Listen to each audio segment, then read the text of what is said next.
Buenos días, damos inicio a la cápsula de lenguaje de sexto año básico. Vamos a esperar el ingreso de algunos alumnos y alumnas que vienen en este momento entrando a nuestra plataforma Zoom. Vamos a comenzar con nuestra proyección, con la función compartir pantalla, mientras los compañeros ingresan.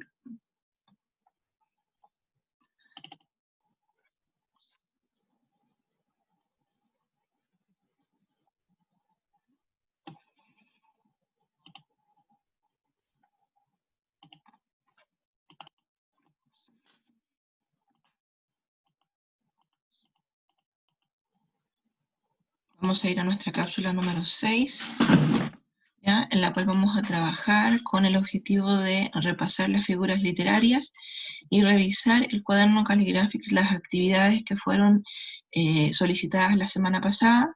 Hoy día estamos a viernes 26 de junio.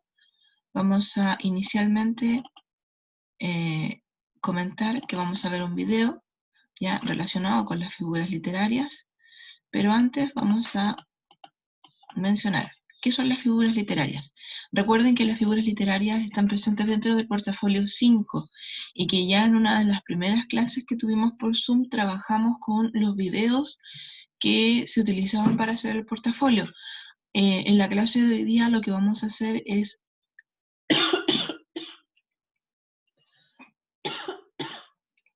aumentar el conocimiento acerca de las figuras literarias. Para eso vamos a partir mencionando que las figuras literarias son todos aquellos recursos o procedimientos que yo tengo para incluir dentro de mi texto, ya sea un poema, ya sea una novela.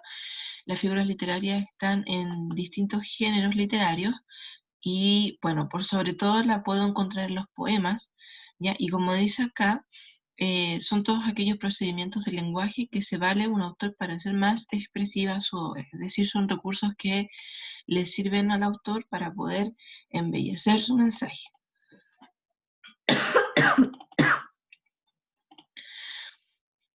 Aquí tenemos una primera figura literaria, ¿ya? Donde estamos, este parecido se expresa a través de un elemento comparativo, y podemos utilizar los nexos como, así como, tal como, parece, tal cual, o sin que éste esté presente, ¿ya?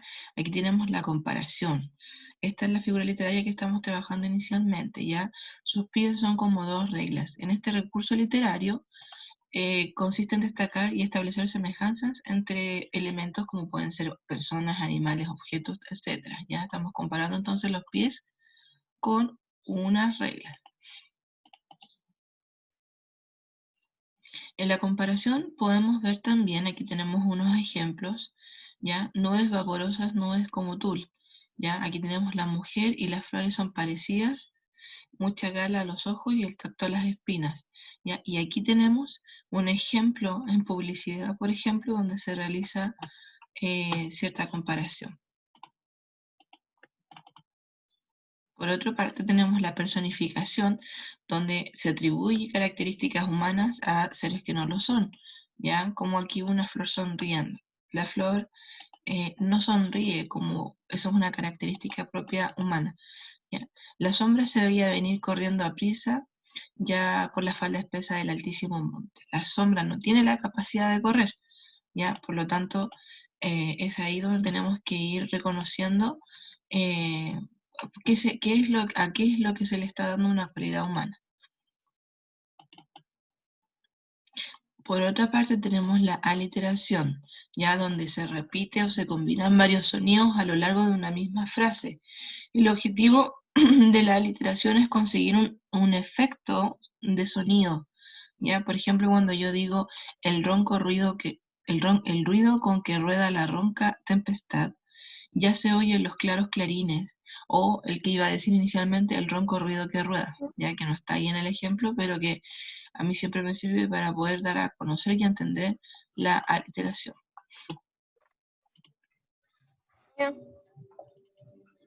Luego tenemos los Luego tenemos la aliteración, ¿ya? Donde encontramos aquí un ejemplo y en el silencio solo se escucha un susurro de abejas que sonaba, ¿ya? Ahí con todas esas S se causa un sonido y ahí estaríamos en presencia de la aliteración.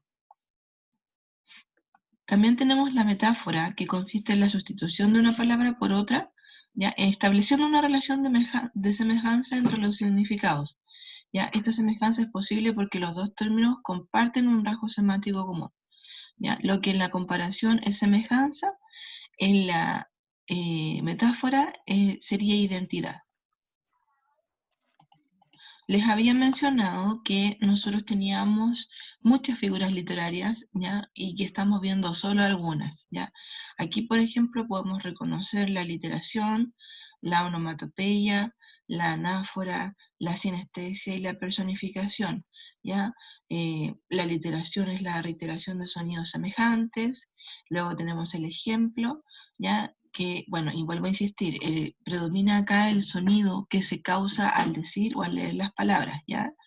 En el silencio solo se escuchaba un susurro de las abejas que sonaban.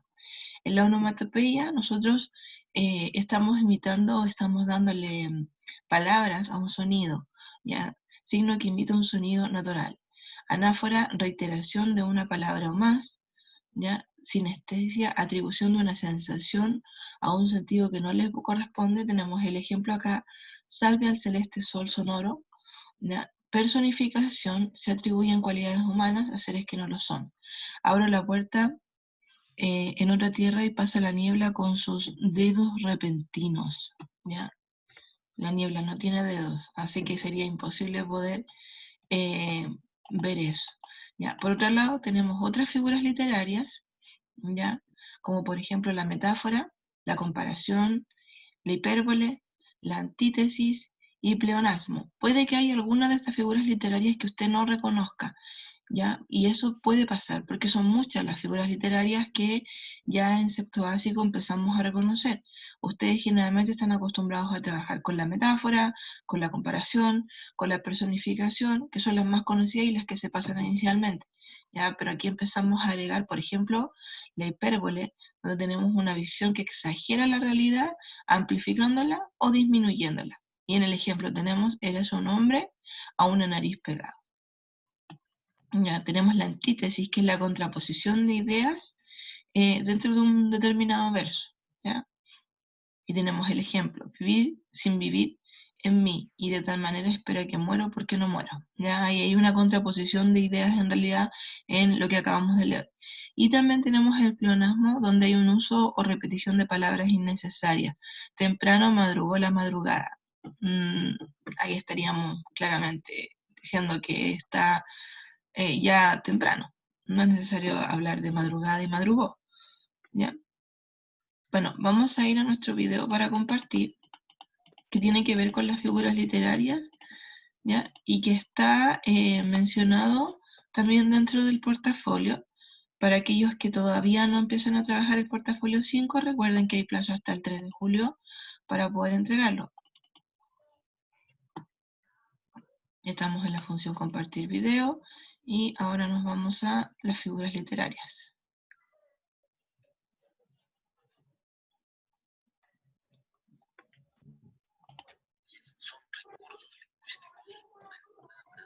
Los escritores utilizan para embellecer su obra y así brindar mayor expresividad al texto.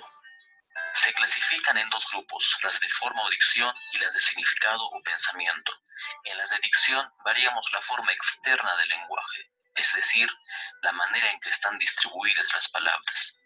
En las figuras de pensamiento se modifica el significado de las palabras, ya que éstas designarán otra realidad. Existen más de 50 figuras literarias, hoy solo veremos las más importantes. Empecemos con este verso de Becker y veamos lo que sucede.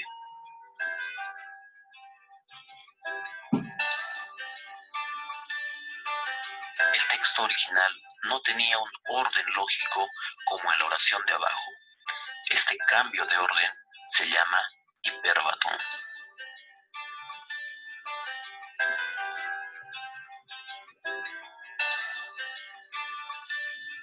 En este caso vemos cómo dos versos se contraponen con este juego de palabras entre camino y paz. Este contraste en base a dos palabras se llama retruécano.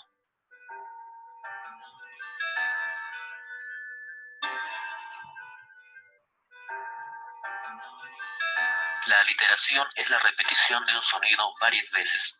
Por ejemplo, tenemos estos versos donde se repite la S, en este caso para imitar el zumbido de una abeja.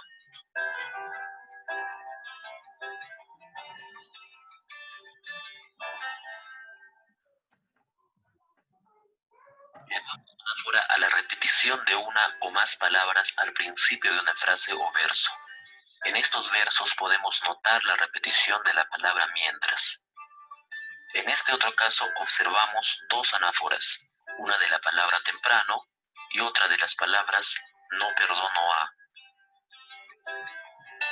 Cuando encontremos un enlace que se repite varias veces en nuestros versos, estamos frente a un polisíndeto.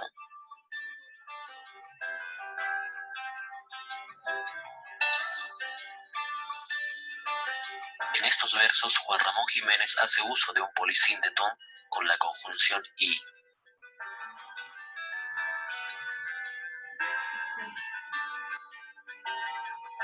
El asíndeton es lo contrario al polisíndeton. En esta figura suprimimos los enlaces y en vez de estos utilizamos las comas.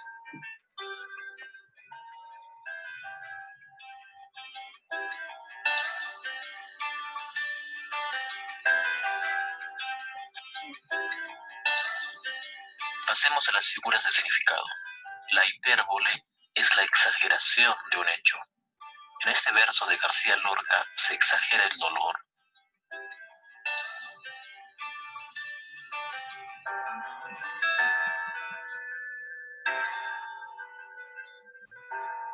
En el símil comparamos dos términos, utilizando las palabras como o parece.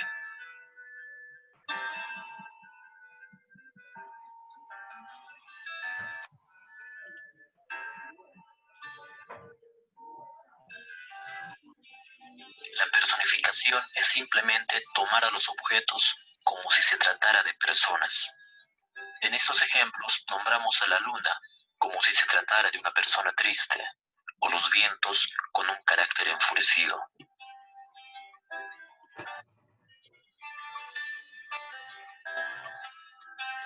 La oposición de dos ideas es llamada contraste o antítesis.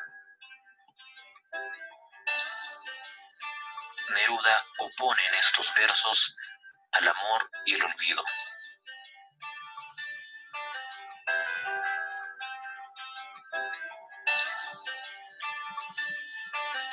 En la metonimia reemplazamos una palabra por otra que tenga una relación de causa-efecto o parte-todo.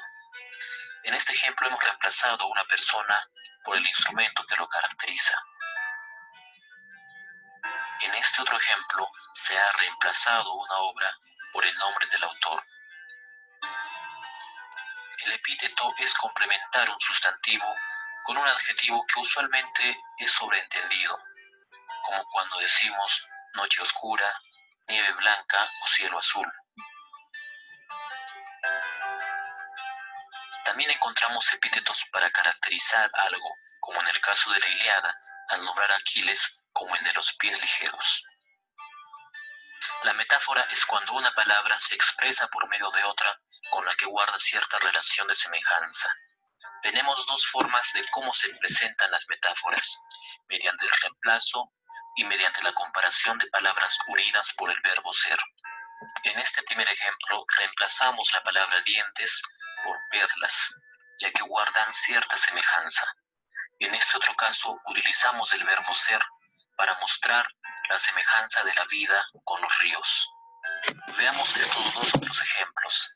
En el verso de Apolinaire se reemplaza multitud por rebaños, y en el verso de Antonio Machado se utiliza el verbo ser por la semejanza entre el sol y un globo de fuego, que es una ficción. He ahí la riqueza de la metáfora. Una pregunta recurrente nace a raíz de las similitudes entre metáfora, símil y metonimia. La metáfora resalta relaciones de semejanza, reemplazando o utilizando el verbo ser. El símil también resalta semejanzas, pero utilizando la palabra como o parece. Y la metonimia sustituye, al igual que la metáfora, a una palabra, pero en este caso no por su relación de semejanza, sino atendiendo a otras relaciones como en este verso, donde se utiliza la relación parte-todo, cuando reemplazamos con la palabra ojos, que es una parte, a toda una persona. Gracias por ver este video. Recuerda que el aprendizaje lo hace uno mismo. Si el video te ayudó, puedes darle like y suscribirte. Y ahí tenemos entonces nuestro video que nos ayuda a comprender y a considerar otras figuras literarias que no estaban presentes dentro de la proyección. ¿Ya? En nuestra proyección nosotros entonces trabajamos con algunas figuras literarias, ya mencionamos su importancia y explicamos algunas características que tenían. ¿Ya? Luego, en esta segunda parte de la clase me toca comentar de que vamos a realizar la revisión de las actividades del Caligraphics, ¿ya? Y luego vamos también a direccionar las actividades para esta semana, ya considerando el trabajo de la página 10 hasta la 15, una nueva revisión el día 3 de julio, y vamos a hablar acerca del material descargable que se puede trabajar en Caligraphics. Vamos a ir entonces a nuestra reflexión. Vamos a anotar, al igual que la clase anterior, que me gustaría mencionar y buscar para dejar como evidencia de que repasamos la importancia de los tipos de rima, considerando la rima consonante, la rima asonante, la rima libre, ¿ya? Y en esta clase alcanzamos a trabajar con la comparación como figura literaria, pero dijimos que en la continuación, es decir, en la clase de hoy día, íbamos a trabajar con el resto de figuras literarias. Recuerde, y vuelvo a insistir, las figuras literarias son un recurso estilístico dentro de un texto. Ya el autor las utiliza para embellecer su mensaje, las utiliza para crear cierta armonía dentro de las palabras que está dando a conocer. Recuerden que estamos trabajando género lírico, ¿ya? Y en este género lírico nosotros ya hemos comprendido muchas cosas. Por ejemplo, los elementos que están presentes dentro de un poema, ¿ya? Como el hablante lírico, el motivo lírico, el objeto lírico, el temple de ánimo, y también hemos reconocido elementos de forma del poema, ¿ya? Que se llaman también elementos externos, entre los cuales podemos encontrar al verso, ¿ya? La estrofa, las figuras literarias, las actitudes líricas, ¿ya? Y los tipos de rima, por cierto, que se me olvidaba mencionar. Entonces ya tenemos más o menos englobado y tenemos más o menos la certeza de que el género lírico como tal nos presenta a nosotros una amplia variedad de temas y de temas que podemos considerar a la hora de querer dar a conocer nuestras emociones, nuestros sentimientos y escribir un poema. Ya, vamos entonces a dejar de compartir pantalla, vamos a ir a al primer corte y vamos a volver con nuestra segunda parte de trabajo.